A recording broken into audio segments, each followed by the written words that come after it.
I just had a spoiler. That's it. The Cost of Control. I dropped it.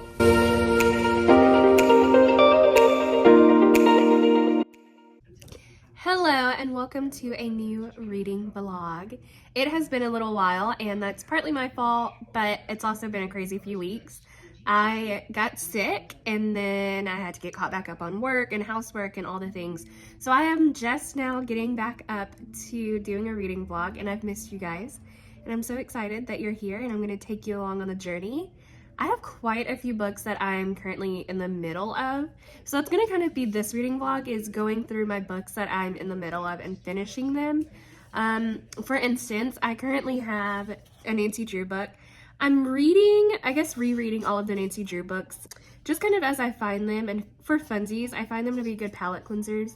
And although they're predictable, they're a good palate cleanser and I do enjoy them. I'm also listening to the audiobook of the X Hex is the one I just started. And on Libby, I just got, what is that book? The the Audrey Hepburn story or Audrey Hepburn house. I'll have to post a picture of it. I haven't started that yet. I just borrowed it from Libby through my library. So I'm in the middle of 3 books right now. Well, I'm in the middle of 2 books right now, about to be 3. And then I'm also reading this nonfiction book called The Price of Control or something like that. It's something about control and how as a society, the consequences of control, is that what it is? How we as a society really want to control what is going on around us in our lives and kind of the cost, that's it, the cost of control. Just kind of the cost and the negative effects of what being in control really means to us as humans. In case you don't know, I am Christian. I grew up very religious and I am still very religious. And so I try to throw in nonfictions periodically. I try to read at least once a month.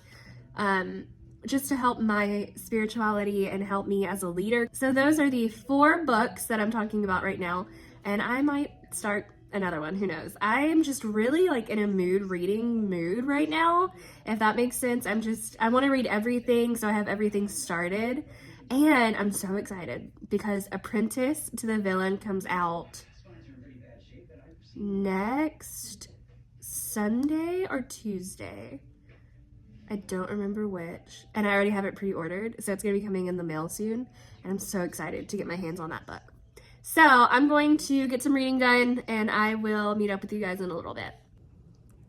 Hello! So I have finished reading that Nancy Drew book. It was a Nancy Drew book. It was pretty cute. I don't think I was surprised by it. It's been a little while since I put it down, and I've started reading Nora Goes Off Script, and I have to tell you, I'm really enjoying it. I think it's so interesting. So far, it's been a fade to black romance, and that's really my thing. Like, I don't really want it to be graphic, and I don't care to read any of that. Like, if it's spicy, I tend to skip those scenes. So far, it has been very closed door, fade to black, the scenes that we do see. And I'm enjoying it a lot. I think I'm at, yes. So I am on, no. Oh, I just had a spoiler. I am on page 178. No, I'm on page 172 and it is chapter 16 and there's only 268 pages. So I'm like 98 pages from being done with this book and I plan on finishing it tonight. And then we'll go to the next list. I have a ton of books on my physical TBR right now. And my goal through the end of the year is to work through my physical TBR books. I do have some books that I have to read on my Kindle for like pre-release and stuff that I have to review. But I want to get those finished and then get these gone through. I have to tell you guys, I just read, or I listened to the audio version of this book called The Audrey Hepburn Estate. It came out last year. I love it. Like, I'm tempted to start it again. It was so good, and I know I missed things, so I'm really considering going back and borrowing it from the Libby app. It was fantastically done, and I finished it probably 6 hours ago or so, and I'm still really thinking about it. That one, and I read or I listened to the audiobook for The Last Dress from Paris.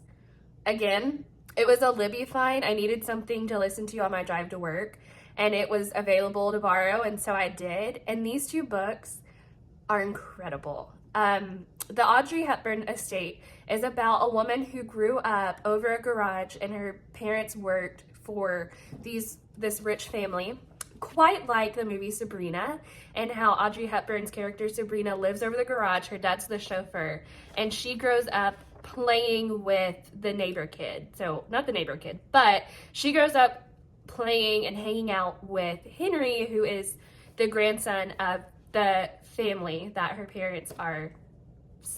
Servant's not the right word, but her mom's a maid and her dad is the butler. And some tragic things happen very early on for Emma, and we get to really see how she has grown from those past events and how she hasn't grown. At some points, it's going to say like chapter 32, then, and it'll say age 16 or 17 or whatever it is.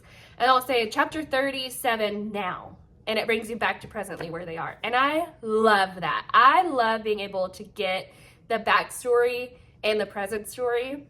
And I think it was just so well done. It was beautifully put together, and I highly recommend it. It's a love triangle in the past and in the present. I mean, it's just beautifully done. And then I listened to the audiobook for The Last Dress from Paris. Again, it was a 5-star read for me. I've really had some really great 5-star reads the last few weeks. But this one is our main character, and I cannot for the life of me think of her name right now.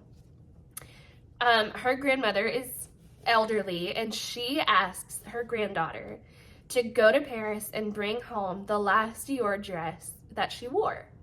And so the granddaughter is saying, well, how did you have the money for Dior dresses back in the 50s? You know, they're so expensive, and how do you expect me to get these things? And so her grandmother buys her a ticket for, it's a train ticket.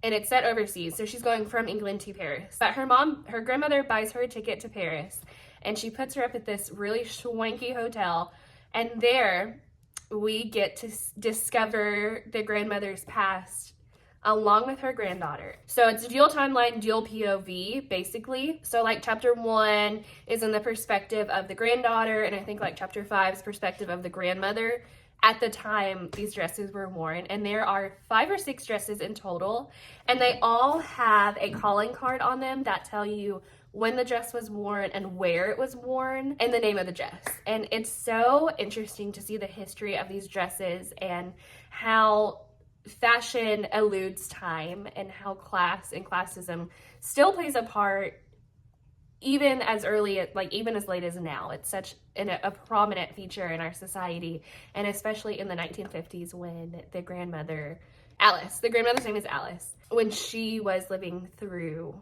this time in Paris. So those are the books that I wanted to get you caught up on. I'm gonna go finish reading Nora Goes Off Script, I hope, and then I will come back and talk to you guys about it. I think it's great. I love a closed door romance. And this is exactly, so far, everything I wanted it to be. So we'll see if it continues to be. Also, sorry about this hair. I just got out of the pool, and you guys know, if you're swimmers or if you have pools, that your hair is never going to look very great right out of the pool. But anyway, I'm going to go read. At some point, I do have to practice my piano, and then I will catch you guys up. Hello, and welcome to the final day of my vlog. This is a shorter one because I want to get something out to you guys, and then I will give you a little bit more of a longer format in the next video. But I just finished reading Nora Goes Off Script, and I have to say I loved it. I think I gave it 4 stars. Some of the plot and timing I didn't love, so I kind of took off a point or 2 for that, and you will see more of that in my August wrap up. But I did really enjoy Nora Goes Off Script. In case you don't know, it is about Nora, who is a movie screenwriter. And she normally writes like cheesy rom-com movies, think Hallmark, and it's very formulaic. Well, unfortunately, Nora is going through a divorce, or has gone through a divorce. And she takes all of that anger and hatred and feeling, all of the emotions that go with that, and wrote a movie script that gets picked up by some really big producer, and it ends up doing really well.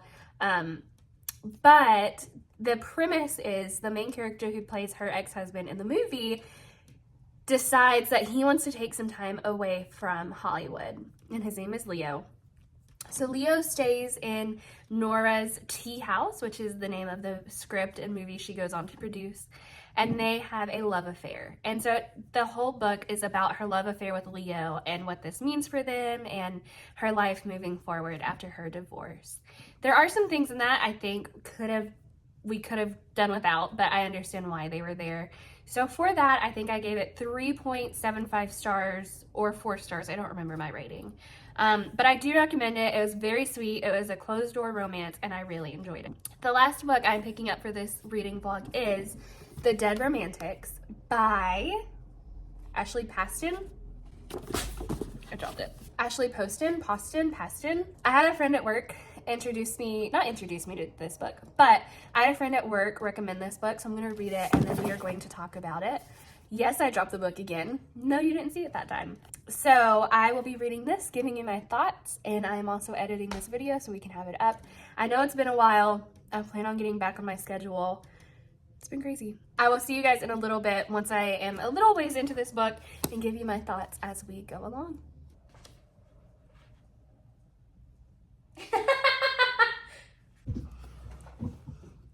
Okay, so I am back with a quick update about The Dead Romantics.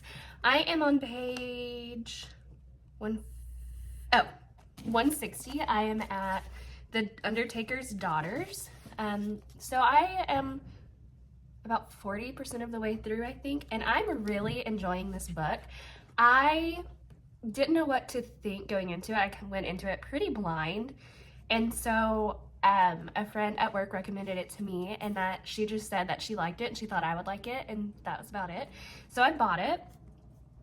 I am liking it a lot, and I'm gonna be honest with you guys, I skipped to the back a little bit to see not how it was gonna end, but to see if what I suspected was true, and it was. And I'm not gonna give it away, but there's a little bit of a twist, and I don't know when it happens. I just know that it does happen, and so luckily I was right. So now I can look forward to that happening because I was so unsure how this book was gonna go. I think it's great. The pacing is good. I think the writing is good. The relationships are like the familiar relationships are so true to real life, I think, and I just really enjoy it. If you don't know what this book is about, we are following Florence. Her father has passed away and she has to go home and take care of the funeral and the wishes her father left. As a little funsie, we find out Florence can see ghosts, and there is a specific ghost that keeps showing up in this book that she's not very familiar with. She only met recently, and so we are learning why he has stuck with her as she's going through the mourning of her father.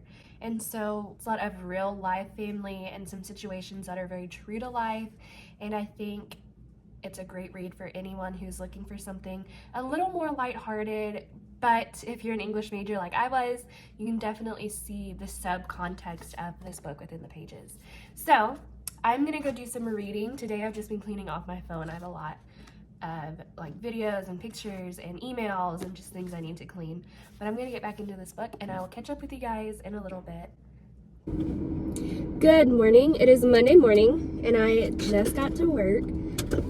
Traffic coming into the city today was ridiculous. I don't know why, because normally traffic is not that bad, but it was pretty bad today. And I'm just gonna finish doing my hair in the car really quick. But I wanted to hop on and talk to you guys about The Dead Romantics. I loved it. I thought it was so good. The ending is not quite what I was expecting. Like, it was, but it wasn't. And I think, I don't know, I really enjoyed it, and I loved the storyline of him, of the ghost of Ben.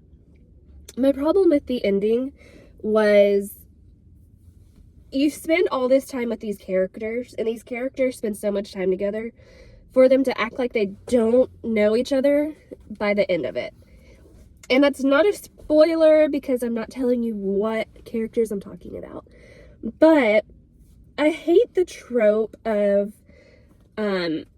characters spending time together and then by the end of it they're like, oh, I don't know you, I don't know who you are, I don't remember spending time with you, that kind of thing. I hate that trope.